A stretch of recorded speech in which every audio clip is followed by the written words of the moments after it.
अस्सलाम वालेकुम। उम्मीद है आप सब खैरियत से होंगे। अच्छा जी, आज हम बात कर रहे हैं पाकिस्तान के अंदर बहुत ज़्यादा पिया जाने वाला ड्रिंक। ये पाकिस्तान में इतना ज़्यादा पिया जाता है कि कभी कभी मैं सोचती हूँ कि इसे ही पाकिस्तान का नेशनल ड्रिंक का टाइटल क्यों नहीं मिला। जी हाँ, तो मेरा ख्याल है कि समझ तो आप लोगों को आ गई है कि मैं किसके बारे में बात कर रही हूँ। जी, मैं बात कर रही हूँ आज चाय के बारे में।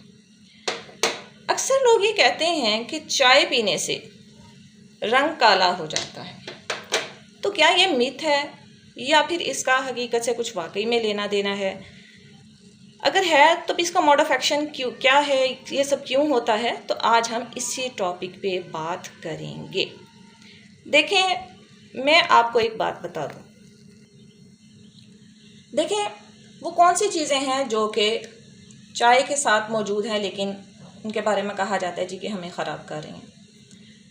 कुछ लोगों को आप लोगों ने सुना होगा कि चाय पीने से जो है वो उनकी स्किन पे एक्नी हो जाते हैं, दाने हो जाते हैं, रफली हम उन्हें पिंपल्स भी कहते हैं। तो ऐसा क्यों होता है? चाय के अंदर पाए जाने वाला एक इंग्रेडिएंट है जिसे हम लोगों ने कैफ़ीन कहते हैं।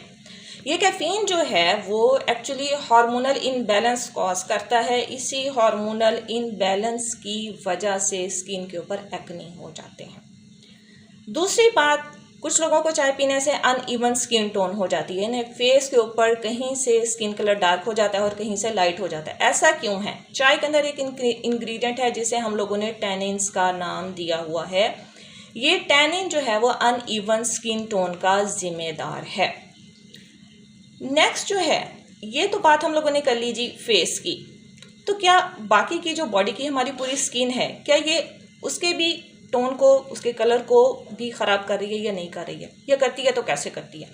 देखें जी, चाय के अंदर पाई जाने वाली यही कैफ़ीन जो है एक्चुअली डिहाइड्रेशन कॉज करती है, क्योंकि चाय बजाते खुद डायोरेटिक है। चाय पीने से यूरिन बहुत ज़्यादा आएगा, बॉडी में पानी की कमी हो जाएगी। पानी की इस कमी की वजह से स्किन की जो ब्राइटनेस है, जो ग्लो है स्किन की नेचुरल, वो डल होने लगती है, कम होने लगती है, जिसकी वजह से हमारा ओवरऑल बॉडी कलर जो है वो डल हो जाता है।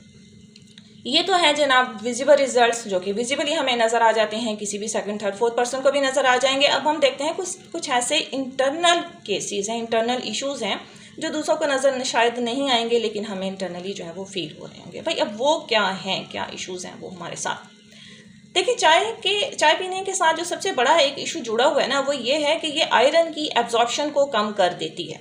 तो यही वजह है कि बच्चों को चाय नहीं देनी चाहिए, क्योंकि बच्चों को तो ऑलरेडी आयरन की ज़रूरत होती है।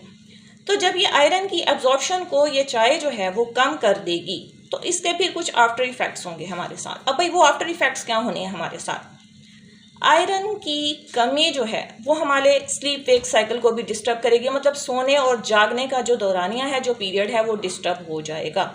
जब आपको प्रॉपर नींद नहीं आएगी, स्लीप वेक साइकिल डिस्टर्ब हो जाता है, तो इससे स्ट्रेस और एंजाइटी पैदा होते हैं। ठीक हो गया। इसके अलावा ये गैस्ट्रिक प्रॉब्लम्स भी कॉज करती है, मतलब हार्ट बर्न, सीने की जलन, मैदे की जलन की भी ये जिम्मेदार है।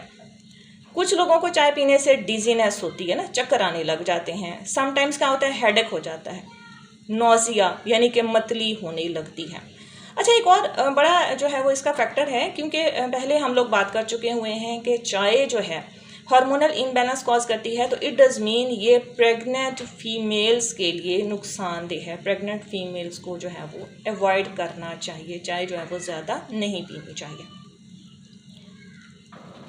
अब आप लोग बात कर रहे होंगे कि भाई जब चाय के इतने ज़्यादा आफ्टर इफ़ेक्ट्स हैं, तो फिर आपने चाय जो है वो बनाई क्यों है? आप क्यों बना रही हैं जी चाय इतने ज़्यादा आफ्टर इफ़ेक्ट्स के साथ? तो मैं आज चाय बना रही हूँ आपको ये बताने के लिए कि चाय जो है वो बग़ैर पानी के भी बन सकती है। बात तो आप समझ ही गए होंगे कि एक्चुअल में मैं कहना क्या चाह रही हूँ। तो लें जी, बातों बातों में चाय जो हो गई है हमारी रेडी। ठीक है, अब आप लोगों ने इस ड्रिंक को पीना है, नहीं पीना, कितना पीना है, मैंने सारी बातें आप लोगों को क्लियर कर दी हुई हैं। तो आज की वीडियो में मैंने आप लोगों को चाय भी बनाना सिखा दी और साथ में जो है वो इसके साथ जुड़े हुए आफ्टर इफ़ेक्ट्स के बारे में भी बता दिया। मतलब एक जनरल नॉलेज भी मैंने अपनी तरफ से कन्वे कर दिया है। तो जनाब, वीडियो अच्छी लगे तो लाइक कीजिए, शेयर कीजिए, चैनल पे नए हैं तो सब्सक्राइब कीजिए। दुआ में याद रखिएगा। Thank you so much and अल्लाह हाफिज़।